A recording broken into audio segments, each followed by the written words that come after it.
Okay, so we can take this opportunity to sit quietly and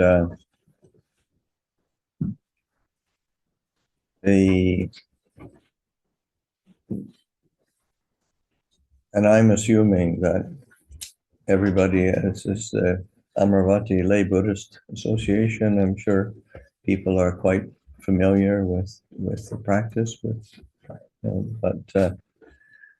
it's always good to go over fundamentals and basics. It's so much of our progress in practice is dependent on the foundations that we lay for ourselves. So just to be recognizing that and don't feel that somehow I've got to be striving onward to get some kind of lofty realization and attainment of something. Is what are your foundations? What are your roots? How are your roots settled? And of course, the roots are always in refuges and precepts, which is how we begin the day. And so it's so fundamental to Buddhist practice, and not just for lay people. I mean, yes, the lay people sort of review the 5 precepts for fundamentals of how to live, but really the monastic precepts, I mean, we renew them all the time, and although they are, say, for monks, it's extensive, 227 basic precepts, but it's all rooted in the 5 precepts, and so that sense of reviewing, reflecting. Like the Buddha was asked by Sariputta one time, what is the benefit? What's the purpose of sila, of virtue, of precepts? And the Buddha said, non-remorse. And it's really that basic. And to be able to sit down, watch your breath, be quiet, and not just go back and chew over old stuff that's sort of haunting one. It's really just having that commitment to precepts, and then also in the Buddha be pointing to recollections that are supportive for the growth in practice, the recollection of virtue, recollection of one's sila. That's it. So just to be able to take delight in the fact that, I've been committed to non-harming, to honesty, to integrity, to composure, for some time now. This is a sort of Amaravati Lay Buddhist Association, so I assume people are, been around for a while, and before making a commitment to even be a part of the group. So people are, I'm sure, are one familiar, but then also committed to the precept. So and just reviewing it, and of course we all sort of mess up and make mistakes now and again, but it's that recommitment, reestablishing that is so important. It's not it's not sort of dwelling on one's mistakes. It's sort of recognize you got to learn from it, but it's really important. And then having a commitment and recollection of the refuges. Mostly what we take refuge in is our our kind of desires, attachments, and our the whims of our ego, our sense of self, and it's not much of a refuge. It's just it's taking the Buddha Dhamma Sangha as a refuge is really changing one's perspective to oh, I can take refuge in awakening. I can take refuge in like when we did the chant Arahang Samma Sambuddho Bhagava. Those are reminders, recollections of qualities of the Buddha. Um, um, Arahang is one who is far from defilement. It's a refuge in purity. Samma Sambuddho is the one who is fully awakened by himself. It's a refuge of wisdom, or a symbol of wisdom. And Bhagava is the one who brings blessings, who is a blessed one and bringing blessings. So it's compassion. And those are qualities that we, of course, we recollect, remind ourselves. These are wisdom, compassion, purity are the qualities of the Buddha. But those are qualities that he gives the example of. This is what's possible in the human realm. This is what's possible as a human being. We can direct our attention and realize a fulfillment of wisdom, compassion, purity. And so it's an aspiration for ourselves that we can rely on and turn to. The Dhamma is just a fundamental, just the way things are. This is truth, and so that rather than taking refuge in how we hope or we fear or no, this is the way it is. This is the truth. And so and it's one of the constant refrains of the recollection of the Buddha is has us reflect on a daily basis. I am of the nature to age. I've not gone beyond aging. I am of the nature to sicken, not gone beyond sickness. I am of the nature to die, not gone beyond dying. This is just the way it is. This is Dhamma. This is truth. Do we necessarily like it all the time? But what's the point of liking or disliking? It's the way it is. Get used to it. So it's an opportunity to sort of be reflective about the way things truly are, and the refuge of Sangha is refuge in. I mean, one is a refuge in virtue and integrity, and because that's what distinguishes the Sangha. However, the community that follows the teachings of the Buddha, there needs to be an integrity there, and what draws us to community is its integrity, and so that we can be a part of that, and we can embody that, and we can encourage ourselves to live up to that, and that's a beautiful thing to be able to do.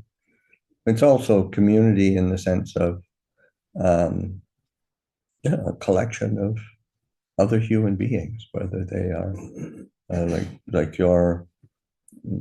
the Sangha is a monastic Sangha.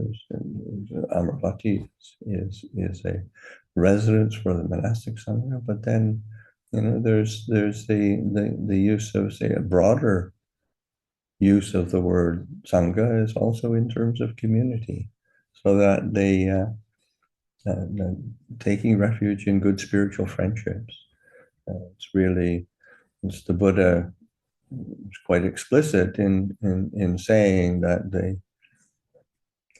that the whole of the holy life is having good spiritual friendship. So having a Amaravati Lay Buddhist Association where you come together and you support each other and create friendships based on commitment to practicing Dhamma and living a life of Dhamma is, I mean, that's it's huge support, huge piece of the puzzle of living with a refuge. So there's this sense of again, one encouraging oneself to draw close to the refuges, but then also recollecting in terms of kind of delight in the fact that, wow, I do have these precepts. I do have these refuges. I do have this opportunity to live a skillful, wholesome life. And that is something to really delight in. So it's an important piece because it's not, and I think it's helpful or important to be. So when you begin your meditation, so often people just start the meditation, sit down, cross their legs, and then just spend their time struggling to just trying to get their mind to shut up. And then wonder why it's not so peaceful in my meditation. You want to use your mind to reflect and investigate and bring up themes that help to uplift it and encourage it. So it's really important to learn how to use the mind skillfully. And there is a place for restraint of thought, but it's only a small part. Like learning how to create a sense of well-being and refuge. So the recollection, the beginning a day of practice with taking the refuges and precepts is really important, and extremely skillful way of beginning the day. So taking this opportunity to sit quietly, pay attention to the posture. Let's say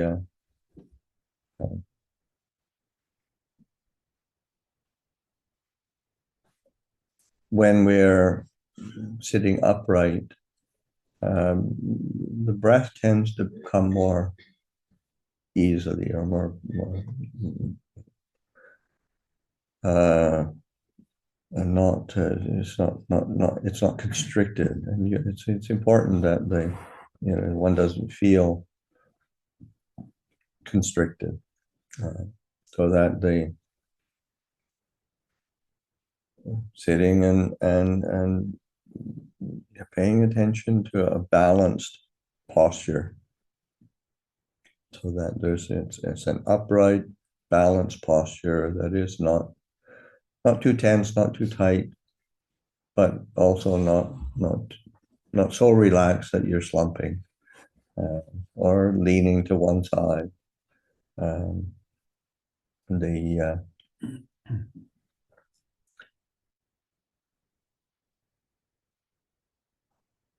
Usually, especially in the monastery here, when we're sitting in the shrine room in the temple building, or here in this hall, there's a Buddha image, or if you have a Buddha image at home, I just notice how the Buddha is sitting.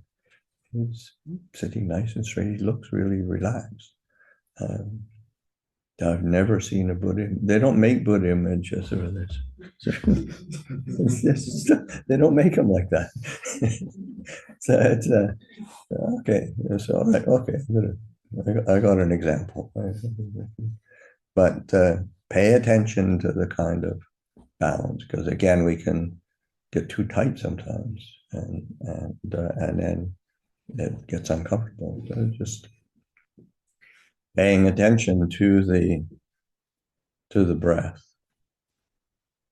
The breath is the most common meditation subject in say from the time of the Buddha through to the present day, and of course there are many different meditation subjects that can be used, but generally when I teach, um, I'll tend to use the breath as a, because it's a good way of it, because if you just using the, you can extrapolate from those instructions, and if you are familiar and comfortable with any other kind of meditation technique, you can still use the instruction to kind of extrapolate, and what would that be?